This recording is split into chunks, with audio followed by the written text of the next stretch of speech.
உலகம் யாவையும் தமிழமாக்கலும் நிலைபெறுத்தலும் நீக்கலும் நீங்களாம் அழகிலா விளையாட்டுடையார் அவர் தலைவர் அன்னவருக்கே சரணாங்களே. அன்பிற்கினிய சன் டிவி நேயர்கள் அனைவருக்கும் வணக்கம், நல்வாழ்த்துக்களும். அன்பர்களே, இன்று ஆவணி 18 3/9/2025 புதன்கிழமையோடு அமைந்திருக்கக்கூடிய இந்த அற்புதமான நாளில் உங்கள் அனைவரையும் நம்முடைய சிறப்பான ஆலை வழிபாட்டு நிகழ்ச்சிக்கு அன்போடு வரவேற்கின்றோம். புதன்கிழமையாக இருக்கின்ற காரணத்தால் இது திருமால் வழிபாட்டுக்கு உரிய நாள். ஒரு அற்புதமான வரம் தரும் வரதராஜ பெருமாள். அந்த வரதராஜ பெருமாள் கல்யாண வரதராஜ பெருமான் என்று கொண்டாடப்படுகின்றார் இந்த திருத்தலத்தில். அடுத்ததாக இங்கு பெருந்தேவி தாயாருக்கும் தனி சன்னதியானது அமைந்திருக்கின்றது. எல்லாவற்றிற்கும் மேலாக இந்த ஆலயத்தில் லக்ஷ்மி நரசிம்ம பெருமான் கல்யாண லக்ஷ்மி நரசிம்ம பெருமான் என்று பூஜிக்கப்படுகின்றார். இங்கு இருக்கக்கூடிய ராமபிரான், சீதா பிராட்டி, லக்ஷ்மணன் மற்றும் ஆஞ்சநேயர் ஆகியோரும் அற்புதமான வரப்பிரசாதியாக விளங்குகின்றார்கள். இந்த ராமபிரான் யாருக்காக இங்கு எழுந்தருளினார் என்பதை பார்த்தோம் என்று சொன்னால் பரத்வாஜ முனிவருக்காக. இப்படிப்பட்ட ஒரு அபூர்வமான அற்புதமான திருத்தலம் எந்த திருத்தலம் என்று சிந்திக்கின்றீர்களா? இஞ்சிமேடு என்று சொல்லக்கூடிய திருத்தலம். அதாவது இந்த இஞ்சிமேடு என்று சொல்லக்கூடிய திருத்தலமானது எங்கு இருக்கின்றது என்று சொன்னால் வந்தவாசிக்கு அருகில் பிரணமல்லூர். அந்த பிரணமல்லூருக்கு அருகில் அமைந்திருக்கக்கூடியது தான் இஞ்சிமேடு திருத்தலம். இது அந்த காலத்தில் வேத காலத்தில் தொடங்கி மிக மிக அற்புதமான ஒரு புகழ் பொருந்திய திருத்தலமாக விளங்கி வருகின்றது. அப்பொழுது இந்த திருத்தலத்திற்கு என்ன பெயர் என்று சொன்னால் நரசிம்மபுரம் என்று பெயர். காரணம், இங்கு இந்த கல்யாண லட்சுமி நரசிம்மர் எழுந்தருளி இருக்கின்றார் அல்லவா. ஆகையினால் நரசிம்மபுரம் என்று இந்த திருத்தலமானது அழைக்கப்பட்டு வந்து இருக்கின்றது. எல்லாவற்றிற்கும் மேலாக நாம் இந்த ஆலயத்தினுடைய வரலாற்றை பார்க்கின்ற பொழுது நமக்கு பிரமிப்பாக இருக்கும். காரணம் என்ன என்று சொன்னால் பரத்வாஜ முனிவர் இங்கு ராமபிரானுடைய தரிசனத்தை காண வேண்டும் என்பதற்காக தவம் செய்தார். நமக்கு பரத்வாஜ முனிவரை பற்றி நன்றாக தெரியும். ராமாயண காலத்தில் இருந்து அவர் ராமபிரானுடைய பரம பக்தராக இருக்கக்கூடியவர். அந்த பரத்வாஜ முனிவர் தஞ்சை மாவட்டத்தில் நன்னிலத்திற்கு அருகில் பரத்வாஜ ஆசிரமம் என்ற பெயரிலேயே ஒரு ஊரானது இருக்கின்றது. அங்கு ராமபிரான் ராவணனை அழித்ததற்கு பிறகு ராமபிரான் திரும்பி வருகின்ற நேரத்தில் பரத்வாஜ முனிவருடைய ஆசிரமத்திற்கு வந்து தங்கினார். அப்படி தங்கி அங்கு அவர் விருந்து உண்டார். அங்கு ராமபிரான் பரத்வாஜ முனிவருக்கு பட்டாபிஷேக கோலத்தில் காட்சி கொடுத்தார். ஆகையினால் அந்த ஊருக்கு முடிகொண்டான் என்ற பெயரானது இன்றைக்கும் இருக்கின்றது. இப்படிப்பட்ட அந்த பரத்வாஜ முனிவர் ராமபிரான் மீது அதீதமான பக்தி கொண்டவராக இருக்கக்கூடிய அந்த பரத்வாஜ முனிவர் இந்த இஞ்சிமேடு திருத்தலத்தில் ராம தரிசனத்திற்காக தவம் செய்தார். அப்படி தவம் செய்த நேரத்தில் ராமபிரான் அவருக்கு சீதா பிராட்டியோடு, இளையபெருமாள் லட்சுமணனோடு, ஆஞ்சநேய பெருமானோடு அப்படி நால்வருமாக காட்சி கொடுத்தார்கள். அதை பார்த்த உடனே பரத்வாஜ முனிவருக்கு எல்லையில்லாத மகிழ்ச்சி ஏற்பட்டது. ஆஹா, கருணை கடலே காக்குத்சா. அதாவது காக்குத்சன் என்று சொன்னால் அந்த காக்குத்சன் என்று சொல்லக்கூடிய மரபிலே வந்தவன் ராமன். ஆகையினால் அவனுக்கு காக்குத்சன் என்ற ஒரு பெயரானது உண்டு. இப்படிப்பட்ட அந்த காக்குத்சனுடைய வம்சத்திலே வந்த இறைவன் இந்த ராமபிரான். அவனும் காக்குத்சன் என்று அழைக்கப்படுகின்றான். கருணை காக்குத்சகா என்றே அவனை கொண்டாடுவார்கள். அப்படிப்பட்ட காக்குத்சனாக இருக்கக்கூடிய நீ, கருணை கடலாக இருக்கக்கூடிய நீ எனக்கு இப்படி காட்சி கொடுத்தாயே என்று பரத்வாஜ முனிவர் மகிழ்ச்சியின் உச்சிக்கே சென்று விட்டார். அந்த சந்தர்ப்பத்தில் ராமபிரானுடைய கையிலே இருக்கக்கூடிய வில், அந்த வில்லில் நான் பூட்டப்பட்டு இருக்கின்றது அல்லவா, அதில் மேல் பக்கத்தில் பார்த்தோம் என்று சொன்னால் நரசிம்மருடைய உருவமானது தொங்கிக் கொண்டு இருந்தது. ஆஹா என்று அப்படி பரத்வாஜ முனிவர் மகிழ்ச்சி அடைந்தார், சந்தோஷப்பட்டார்.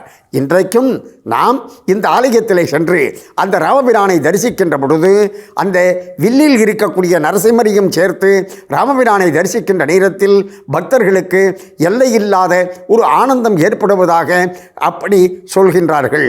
இப்படி இன்னல்கள் தீர்க்கும் இஞ்சிமேடு இறைவனாக இருக்கக்கூடிய அந்த கல்யாண லட்சுமி நரசிம்மருடைய ஆலயத்தை இப்பொழுது நாம் தரிசிப்போம், வாருங்கள். இன்னல்கள் தீர்க்கும் இஞ்சிமேடு லட்சுமி நரசிம்மர் ஆலயம், அதுவும் கல்யாண லட்சுமி நரசிம்மர் ஆலயம் இன்றைக்கு புதன்கிழமையாக இருக்கக்கூடிய என்று நாம் தரிசித்து கொண்டு இருக்கின்றோம்.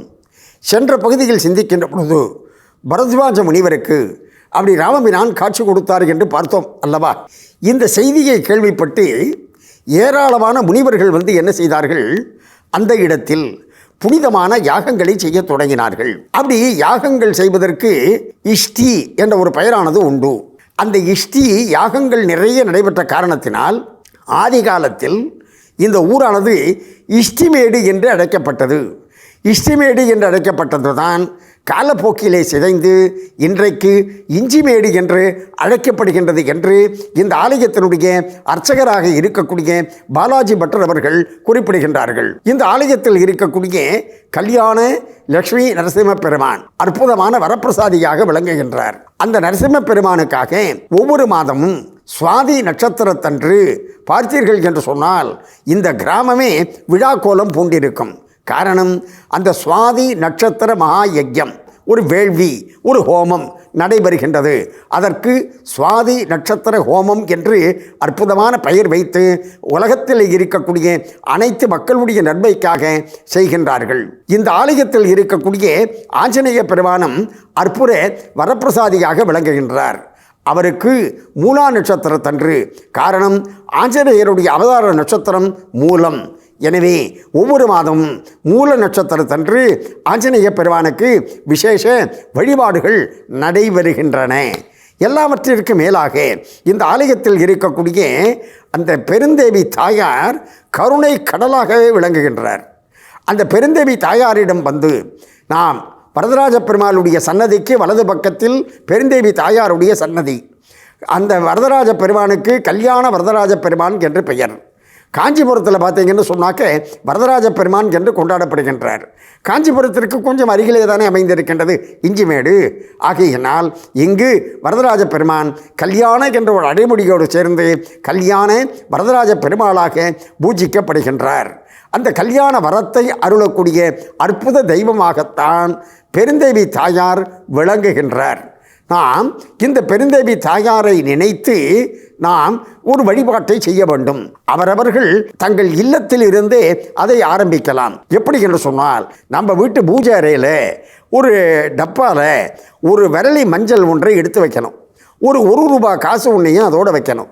இப்படி தினசரி 48 நாட்கள் விரலி மஞ்சள் 1 ரூபாய் காசு என்று அப்படி வைத்து அதற்கு பிறகு 48வது நாள், அதாவது ஒரு மண்டலம் நிறைவு அடைந்தவுடனே அந்த மஞ்சளை எடுத்து மாலையை போல கோர்க்க வேண்டும். நம்ம என்ன செய்யணும்?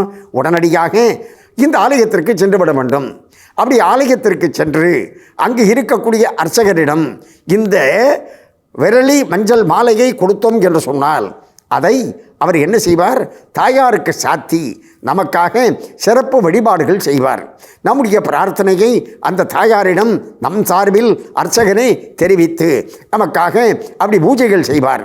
அப்படி பூஜைகள் செய்ததற்கு பிறகு அந்த மஞ்சள் மாலையை என்ன செய்வார்கள்? சுவாதி நட்சத்திர ஹோமம் நடைபெறுகின்றது அல்லவா, அந்த ஹோம அக்னியில் அதனை சேர்த்து விடுவார்கள். இது ஒரு மிகப்பெரிய வலிமையான கல்யாண தடை நீக்கும் பரிகாரமாக அமைகின்றது என்று இந்த ஆலயத்திற்கு வந்து செல்லக்கூடிய பக்தர்கள் நெகிழ்ச்சியோடும் மகிழ்ச்சியோடும் குறிப்பிடுகின்றார்கள். இப்படிப்பட்ட ஒரு அற்புத வரப்பிரசாதியாக விளங்கக்கூடிய இந்த பெருந்தேவி தாயார் இந்த ஆலயத்தில் எழுந்துள்ளி இருப்பது என்பது ஒரு சிறப்பு அம்சமாக கருதப்படுகின்றது. எனவே இப்பொழுது நாம் கல்யாண லட்சுமி நரசிம்மர் ஆலயத்தை, இஞ்சிமேடு ஆலயத்தை நாம் தொடர்ந்து தரிசிப்போம் வாருங்கள். இன்றைக்கு புதன்கிழமை, பெருமாள் வழிபாட்டுக்கு உகந்த நாள். அதிலும் குறிப்பாக லட்சுமி நரசிம்மர், சுதர்சனர் போன்ற தெய்வங்களின் வழிபாட்டுக்கும் உகந்த நாள். ஆகையினால் இன்றைய தினம் நாம் இஞ்சிமேடு திருத்தலத்தில் அருள்பாலித்து வரக்கூடிய ஸ்ரீ கல்யாண லட்சுமி நரசிம்மர் ஆலயத்தை இன்றைக்கு நாம் தரிசித்து கொண்டு இருக்கின்றோம். இந்த ஆலயத்தில் பார்த்தீங்கன்னு சொன்னாக்க சுவாதி நட்சத்திரத்தன்று நரசிம்ம பெருமானுக்காக யாகம் நடைபெறுகின்றது. மூல நட்சத்திரத்தன்று ஆஞ்சநேய பெருமானுக்காக ஹோமமும் யாகமும் நடைபெறுகின்றன, வழிபாடுகள் நடைபெறுகின்றன. அதற்கடுத்ததாக ஒவ்வொரு மாதமும் உத்திர நட்சத்திரம். உத்திரம் என்பது மகாலட்சுமியினுடைய தாயாருடைய நட்சத்திரம். அந்த உத்திர நட்சத்திரத்தன்று இங்கு அமைந்திருக்கக்கூடிய கோசாலையில் கோ பூஜையானது நடைபெறுகின்றது. அந்த கோ பூஜை என்பது நமக்கு மிகப்பெரிய ஒரு பலனை தரும். எல்லா விதமான தோஷங்களையும் போக்கும், எல்லா விதமான பாவங்களையும் போக்கும். ஆகையினால் ஒவ்வொரு மாதமும் உத்திர நட்சத்திரத்தன்று, தாயாருடைய நட்சத்திரத்தன்று அந்த கோ பூஜை நடைபெறுவது மிக மிக பொருத்தமானது, சிறப்பு வாய்ந்தது. காரணம், அந்த கோமாதாவை, அந்த பசுவை மகாலட்சுமியின் அம்சமாக நம்முடைய சம்பிரதாயத்தில் கருதுவது என்பது நம்முடைய பழக்கம் அல்லவா? அந்த வகையில்தான் இந்த கோபூஜையானது நடைபெறுகின்றது. இப்படி வரப்பிரசாதியாக விளங்கக்கூடிய, அற்புத தெய்வமாக விளங்கக்கூடிய இந்த கல்யாண லட்சுமி நரசிம்மர் ஆலயத்தில் எழுந்தருளி இருக்கக்கூடிய ராமபிரானும் நாம் என்ன பிரார்த்திக்கின்றோமோ அவற்றை உடனடியாக நிறைவேற்றி தரக்கூடிய கருணை தெய்வமாக விளங்குகின்றார். இங்கு சக்கரத்தாழ்வாருக்கும் தனி சன்னதியானது அமைந்திருக்கின்றது. அதற்கடுத்து பகவத் ராமானுஜருக்கும் சன்னதியானது அமைந்திருக்கின்றது. சுவாமி தேசிகனுக்கும் தனி சன்னதியானது அமைந்து, அப்படி ஆழ்வார் ஆச்சாரிய பெருமக்களுக்கும் இங்கு சன்னதிகள் அமைக்கப்பட்டு வழிபாடுகள் நடைபெற்று வந்து கொண்டிருக்கின்றன. இப்படிப்பட்ட ஒரு அற்புத ஆலயமாக இருக்கக்கூடியது எங்கு இருக்கின்றது என்று சொன்னால், வந்தவாசிக்கு அருகில் பிரணமல்லூர், அதற்கு அருகில் அமைந்திருக்கக்கூடியது இஞ்சிமேடு. அந்த இஞ்சிமேடு திருத்தலத்தில் தான் இவ்வளவு தெய்வங்களும் எழுந்தருளி நம்மை அருள்பாலிக்கின்றார்கள். இஞ்சிமேட்டில் அருள்பாலிக்கக்கூடிய கல்யாண லட்சுமி நரசிம்மருடைய அருளால் நம்முடைய நேயர்கள் அனைவரும் எல்லா நலமும் பெற்று பல்லாண்டு பல்லாண்டு வாழ வேண்டும் என்று பிரார்த்தனை செய்து கொண்டு இந்த அளவில் நிறைவு செய்து கொள்வது நாகை முகுந்தன். நன்றி, வணக்கம், வாழிய நலம்.